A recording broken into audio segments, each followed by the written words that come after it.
वालेकुम व्यूअर्स, कैसे हैं आप सब लोग। उम्मीद है सभी लोग खैरियत से होंगे। तो चलते हैं अपने नावल की अगली किस्त की जानिब। पता नहीं सर कब तक आएंगे, मुझे समझ नहीं आ रहा इतनी देर क्यों लग रही है। इसे वहाँ बैठे तकरीबन आधा घंटा हो गया था।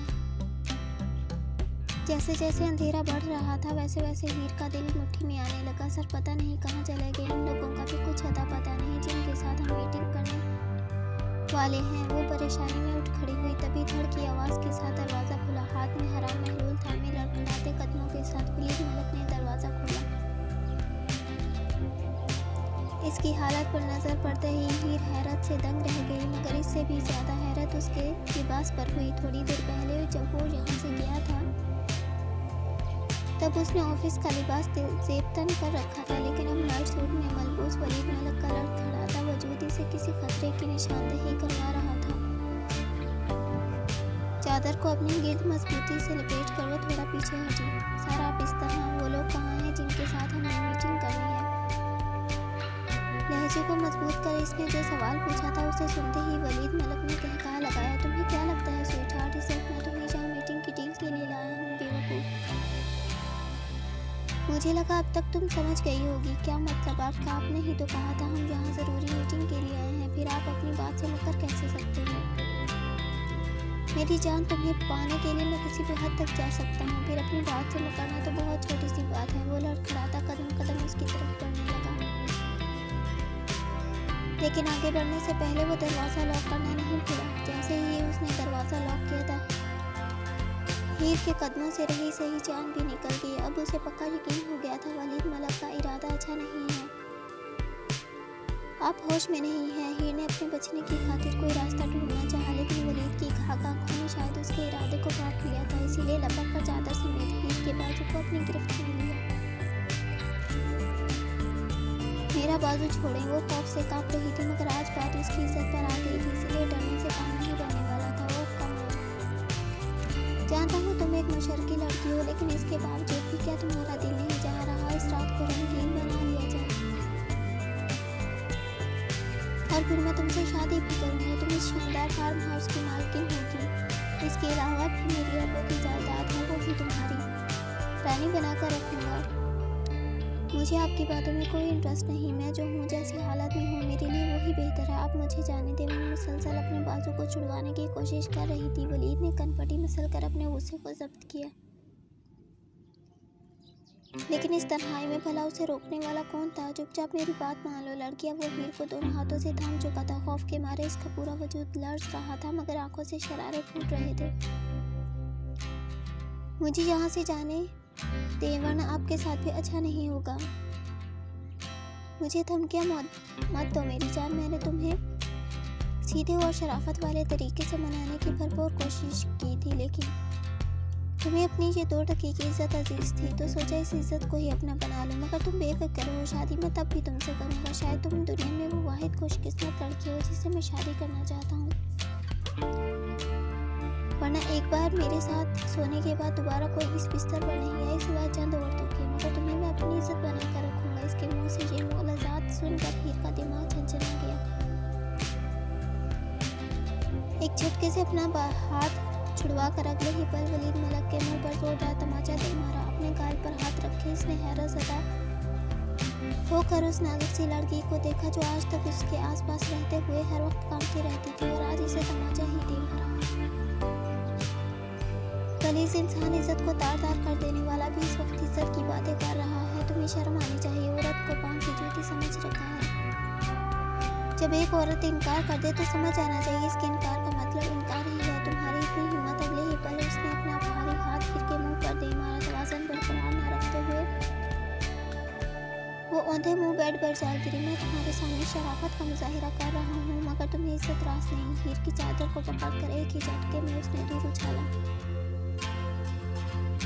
अपने वजूद से चादर उतरते ही इसका ऊपर का सांस ऊपर और नीचे का नीचे ही रह गया। चादर के बिना तो वो कभी अपने खानदान वालों के सामने भी नहीं गई थी। जितनी हिम्मत थोड़ी देर पहले अपने वजूद के अंदर मजतमा की थी, वो सारी चादर के उतरते ही चली गई। इस वक्त अपनी कमजोरी और बेबसी पर जी भर के रोना आया।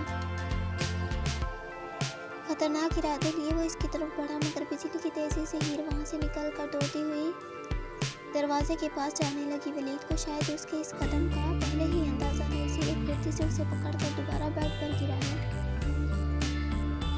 तुम यहाँ पहली बार आई हो, लेकिन मेरा तुम जैसी लड़कियों को काबू करने का बहुत तजुर्बा है। इसकी कलाइयों को मजबूती से पकड़कर बेड पर लगाए वो हीर की गर्दन पर झुका।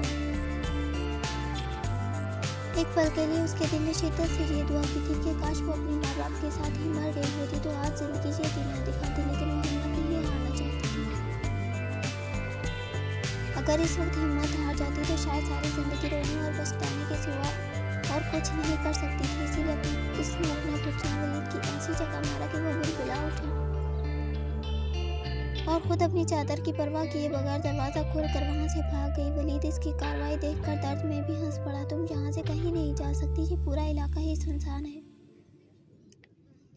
इसके पीछे से वो चिल्लाया और हीर के पीछे भागा, लेकिन वो इसकी बात सुन ही कब रही थी। नंगे पाँव में भागती भागती मेन गेट तक पहुंची। मैडम आप कहाँ जा रही हैं? आवाज़ में आने से रोकने की कोशिश की, मगर वो इसे भी धक्का देकर एक तरफ गिराकर गेट से बाहर निकल गई। ये सब क्या हो रहा है मेरी जिंदगी में? एक हाथ मजबूती से स्टीयरिंग पे जमाए, दूसरे हाथ की 2 उंगलियों से अपनी पेशानी को मसला। क्यों हर लम्हा परेशानियों के जद में आकर चैन सुकून गारत हो गया है, या फिर शायद नहीं। ये सुकून तो उसी दिन छिन गया था जब आज से 5 साल पहले उसकी शादी हुई थी। कि मम्मा बाबा आपने मेरी पसंद को सिर्फ एक बार मौका देकर नहीं देखा। वो कर्ब से आंखें मीच कर रह गया। गुजरे दिनों की यादें बहुत अलग थी। पॉकेट में रखी फाइल इसे किसी पल सुकून नहीं लेने दे रही थी। कश्मकश हद से सवा हुई तो उसने अपने ही बालों में उंगलियां फंसाकर बालों को नोचा। नहीं, अब इन सब का कोई फायदा नहीं। वो ऐसी जगह जा चुकी है जहाँ से कभी वापस नहीं आया जाता। और अब मेरे लिए मेरी बेटी ही मेरा कुल जहाँ है। गहरा सांस हवा के सुपुर्द कर वो पुरसुकून हो गया। इसकी बेटी इसके लिए जीने की वजह थी और वो नाइला से भी शादी का वादा कर चुका था। परेशानी में ड्राइव करता हुआ वो न जाने कहाँ निकल आया था। इसीलिए अब घर वापसी के लिए गाड़ी को रिवर्स घुमाया, मगर इसी वक्त किसी सनफे नाजुक चीज के हाथ वहीं रुक गए। बचाओ, कोई आसपास नजर तो नहीं आ रहा था, मगर आवाज़ तो यहीं से आई थी। वो गाड़ी रोक के जैसे ही नीचे उतरा, सड़क के दाएं तरफ जो लड़की बाहर निकल कर आई इसे देखते ही हदाद अपनी जगह साकत रह गया। कुछ पल के लिए ऐसा लगा जैसे वो कोई ख्वाब देख रहा है, मगर ये ख्वाब नहीं, शायद कोई भयानक हकीकत थी जो इस वक्त इसके सामने आई थी। आज का दिन या तो बहुत मनहूस था या फिर उसके लिए बहुत ज़्यादा खुशकिस्मती की खबरें लाया था। वो जिंदा थी और उसके सामने मौजूद थी, लेकिन वो पिछले 4 साल से कहाँ थी? इसे क्यों नहीं मिली? इसके पास क्यों नहीं आई? कितने ही सवाल एक साथ इसके दिमाग में घूम गए। इन सब सवालों से अनजान वो इस वक्त शायद हदाद की तरफ देख ही नहीं रही थी, इसलिए शायद इधर उधर देखते हुए अपने भागने की खातिर कोई मौजूद रास्ता तलाश कर रही थी। हीर जैसे ही इसने कदम मुखालिफ समझ बढ़ाए, हदाद की बेजान पुकार उसे अपनी जगह फ्रीज करने के लिए कहा। हदाद ने उसके चेहरे को बगौर देखा। गुलाबी चेहरे में जैसे इस वक्त खून उतर आया हो। मुसलसल रोने के बायस शायद सारे जिस्म का खून नाक और गालों में सिमट आया था। एक गाल पर उंगलियों के निशान वाज़ेह थे। आंखों के पलकोटे भी रोने के बायस सूख चुके थे। कपड़े भी मिट्टी में लथपथ और घुटनों से खून रिस रहा था। शायद वो भागते भागते काफ़ी बार गिरी भी थी। इसकी ऐसी अबतर हालत देख हदाद के दिल को जैसे किसी ने मुट्ठी में ले लिया। मगर सवाल ये था, उसकी ये हालत आखिर किसने की? वो इस वक्त चादर के बगैर थी और हदाद ने अपनी पूरी ज़िंदगी में इसे कभी चादर के बगैर नहीं देखा था। जैसे जैसे वो इसकी तरफ कदम बढ़ा रहा था, हीर को लगा जैसे उसका एक एक कदम हीर की धड़कनों को कैद कर रहा है। कब सोचा था वो इसे यूं इस तरह ऐसी हालत में मिलेगी। आज से 5 साल पहले जब वो हवेली से निकली थी तो अपने दिल में पुख्ता इरादा कर लिया था वो हदाद शाह के सामने कभी नहीं आएगी। लेकिन इंसान जैसा सोचता है वो हमेशा कहाँ होता है। किस्मत एक बार फिर उसे उसके सामने ले आई थी। हीर से 2 कदम की दूरी पर ही उसने अपने कदम को रोक लिया। वो आगे जाना नहीं चाहता था या फिर शायद इसे वहम था अगर वो आगे बढ़ा तो कहीं हीर का वजूद यहाँ से कहीं हवा में तहलील हो जाएगा। तुम जहाँ मतलब जिंदा, ये हालत सूखे होठों पे जुबान फिर वो बमुश्किल ये लफ्ज़ अदा कर पाया। और वो जो इसके बोलने से पहले ही हदाद के हर एहसास को समझ जाती थी, इस वक्त भी इसकी हालत समझ कर रो पड़ी। मेरी हिफाजत करो। शायद बेबसी की इंतहा थी जो आज वो हदाद के भूले वादे को याद दिला रही थी। हाँ, वो इसके आंसू होश की दुनिया में वापस आया, भाग के जीव में से कुछ तलाशा, मगर जो चीज़ हाथ में आई इसे थामते वक्त हो हदाद के हाथ चंद सानिया के लिए साकत हो गए। ये उसकी अपनी शॉल थी जो उसे हाथ से ज़्यादा अजीज थी, जिसके एक कोने पर दिल बनाकर इसमें हुर्फ एच लिखा था। कोई भूला भटकलम है इसकी आंखों के सामने से गुजर गया है। ये माँ ने भेजी है। हीर ने एक कत्थे रंग की चादर लाकर उसके सामने रख दी। खाला ने। और तुम्हारा तोहफा। जैसे ही वो जाने के लिए मुड़ी, हदाद इसके रास्ते में हाइल हुआ। मेरा कौन सा तोहफा? वो नजर झुकाकर अपनी चादर के पल्लू को मजबूती से थाम गई। हीर, हदाद ने इसके नाजुक हाथ को अपनी मजबूत हाथों में लिया। बोल दो ये तुम्हारी तरफ से है, क्योंकि खाला कल रात ही मुझे अपना तोहफा दे चुकी है। अभी सालगिरह पर एक बंदा दो तोहफे दे, ऐसा कोई रिवाज नहीं निकला। वो मुसलसल इसके चेहरे पर अपनी नजरों का अहाते में लिए हीर के एक तासुर को एंजॉय कर रहा था।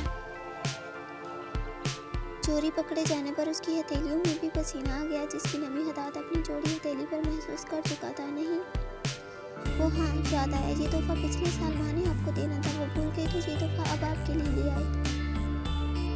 मगर ये तोहफा तो एक हफ्ते पहले लाया गया है। लबों में मुस्कुराहट दबाया वो इसके झूठ से महसूस हुआ।